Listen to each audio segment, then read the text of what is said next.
माझी महिलांना बांधवांना हात जोडून पाया पडून तुम्हाला बाबासाहेबांची शपथ दिलेली आणि एक 10 मिनिटं माझ्यासाठी द्या. एक गरीब घरची बाई, ज्या बाईचं लग्न झाल्यानंतर तिला आई नाही, वडील नाही, मामा नाही, कुठला भाऊ नाही, बहीण नाही, बसून दे बेटा. लग्न झाल्यानंतर त्या बाईला एक मुलगी होती आणि तिचा नवरा मरतो.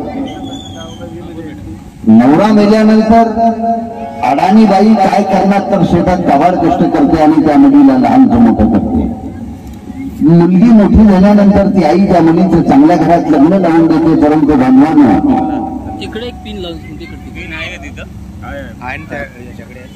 मुलीचं लग्न झाल्यानंतर त्या मुलीचा नवरा तिला थोड्या दिवसात धंद्यासाठी ठेवतो आणि ऐन 14 एप्रिलच्या दिवशी तिच्या अंगावरती राखेल टाकून तिला जाळतो. काही समाज बांधव येतात, मुलीला दवाखान्यात घेऊन जातात. मुलीला समजतं मी मरणार आहे, पण तिला आपल्या आईची काळजी वाटते की आईने संपूर्ण आयुष्य माझ्यासाठी विधवापणात घालवलं. आज ती म्हातारी झाली, मी जर मेले तर माझ्या आईला कोण सांभाळेल, म्हणून ती समाज बांधवांना विनंती करते, दादा चर्चा मत करो प्लीज. बेटा कल्पना जर ऐकलं नाही तर गाणं समजत नाही. माझ्या आईला कोण सांभाळेल म्हणून ती मुलगी समाज बांधवांना विनंती करते. 14 एप्रिलचा दिवस आहे, मुलगी दवाखान्यात आहे, जळालेली आहे. ती मुलगी समाज बांधवांना म्हणते की माझ्या आईला माझ्यापर्यंत बोलवून आणा. माझी आई आल्यानंतर मी माझी शेवटची इच्छा व्यक्त करते. 14 एप्रिलचा दिवस आहे, मुलगी जळालेली आहे. आपली माय दवाखान्यात आल्यानंतर ती मुलगी आपल्या मायला काय सांगते, माय मागल्या हो बांधवानं लक्ष देऊ नाही का. कधी लावले मुलगी आईला म्हणते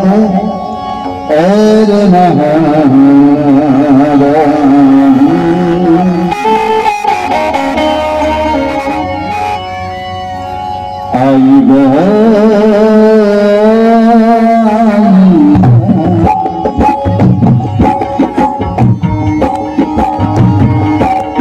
मुलगी आईला म्हणते मावल्यानं पूर्ण कर इच्छा म्हणती हात जोडून विनंती. पूर्ण कर इच्छा म्हणती हात जोडून विनंती. मरणाधी मला मरणाधी मला जयंती.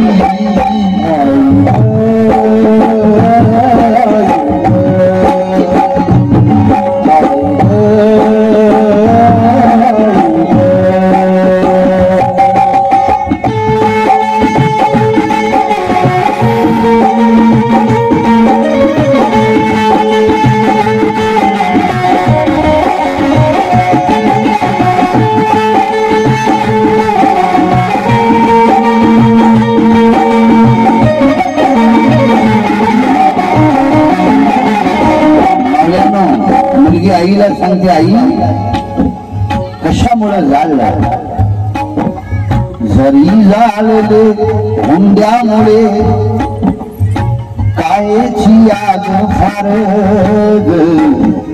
जन्म सोहळा पाहून काया होईल थंडी गार. जन्म सोहळा होईल थंडी गार. जन्म सोहळा जरी दिले तू पाहून मजला सोन चांदी माडी. खरे सुख ग देती मजला माहेरची भिनवाडी. खरे सुख ग देती माहेरची भिनवाडी. हे आई खरे सुख ग देती माहेरची भिनवाडी. पैसे विसरून आई भीमवाडीचा गोटा. वृक्षावर वृक्ष आहे पिंपळाचा मोठा. तो काबेलदार हवे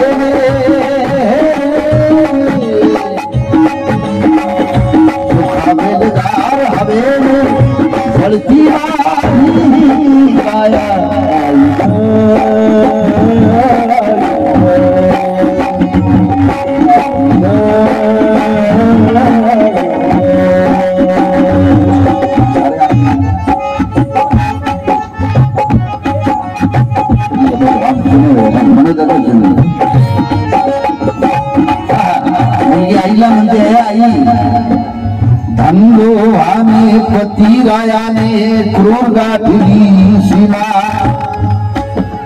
मागत होती तुझी लाडकी जशी माझी रमा मागत होती तुझी जशी माझी रमा मागत होती तुझी जशी माझी रमा काळजी तुझे तोड देणारी काळजी तुझे तोडले आई हिसकावून तुझ्या श्रमा अग बंधू पिता जर असते घेते सोड नसते क्षमा बंधू पिता जर असते सोड नसते क्षमा बंधू पिता जर असते सोड नसते क्षमा हे आई माझ्याच साथी घालू दे तुझे जीवन तुझ्या कष्टाचा तो हात दे क्षणभर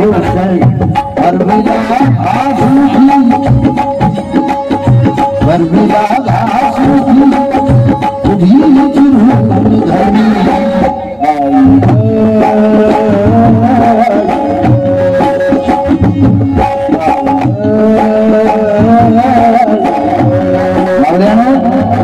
पाच मिनिटं घेतो लक्ष देऊन ऐका मुलीची इच्छा आहे शेवटची काय इच्छा आहे इच्छा सरती जाबून बिहारी पंचशिला ही गावे भिजत्या नयनाच्या ज्योती भीम गौतम पहावे भिजत्या नयनाच्या ज्योती गौतम पहावे भिजत्या नयनाच्या मरणाकड हे शेवट नाही अश्रू पुसून घ्यावे भीमापदीचे अंतिम श्वास माझा निघून जावे भीमापदीचे अंतिम श्वास माझा निघून जावे भीमापदीचे अंतिम श्वास माझा निघून जावे एप्रिलचा दिवस असल्यामुळे तिची आई तिला साडी घेऊन येते ती म्हणजे आई नको मज साडी चोडी बघू दे सजली गाडी सण शेवटचा पाहे आई तुझी गडाडी प्राणज्योत भावी माझी चिरंतन धीम करती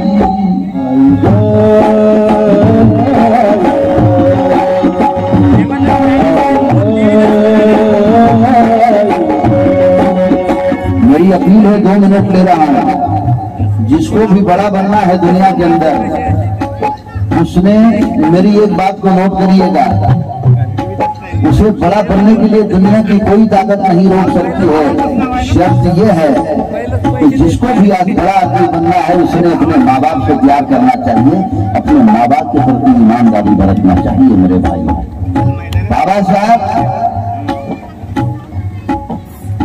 हमारे बाप तो थे लेकिन बाबा साहब ने हमारे मां से भी बढ़कर काम किया है मेरे भाई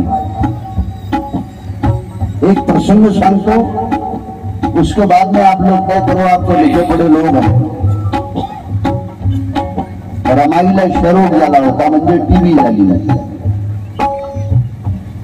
इतकी टीबी वाढली रमाई मरायला आली त्याच काळात पंडित नेहरूंच्या पत्नीला सुद्धा टीबी झाली पंडित नेहरू आपल्या बायकोचा इलाज करण्यासाठी विदेशात घेऊन गेले पण बाबासाहेब समाजाचं काम करत असताना घरातलं लक्ष नाही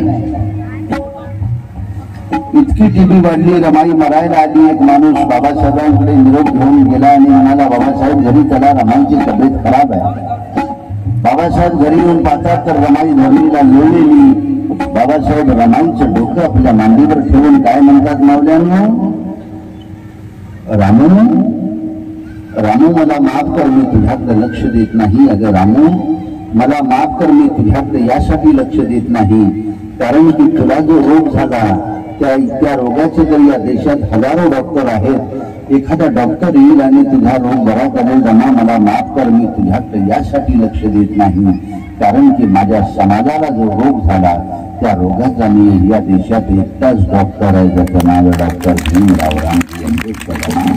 रमा मला माफ करा. आणि ते बाबासाहेब एका मताची किंमत आपल्या आई व बहिणीच्या इज्जतीपेक्षाही जास्त सांगतात. बाबासाहेब एका सभेत म्हणाले की मी गाईचं म्हशीचं बकरीचं दूध विकताना लोकांना पाहिलं, पण आपल्या आईचं आपल्या माईचं दूध विकताना मी या जगात कोणालाच पाहिलेलं नहीं. तो आज के बाद अपने माँ के दूध को ना बेचे, अपनी बहन की इज्जत को ना बेचे. बाबा साहब का कारवा आगे बढ़ाइए और एक न एक दिन जय भीम बोलने वाला भारत का प्रधानमंत्री बनाइए. आज नहीं तो कल बनेगा, मैं उम्मीद रखता हूँ.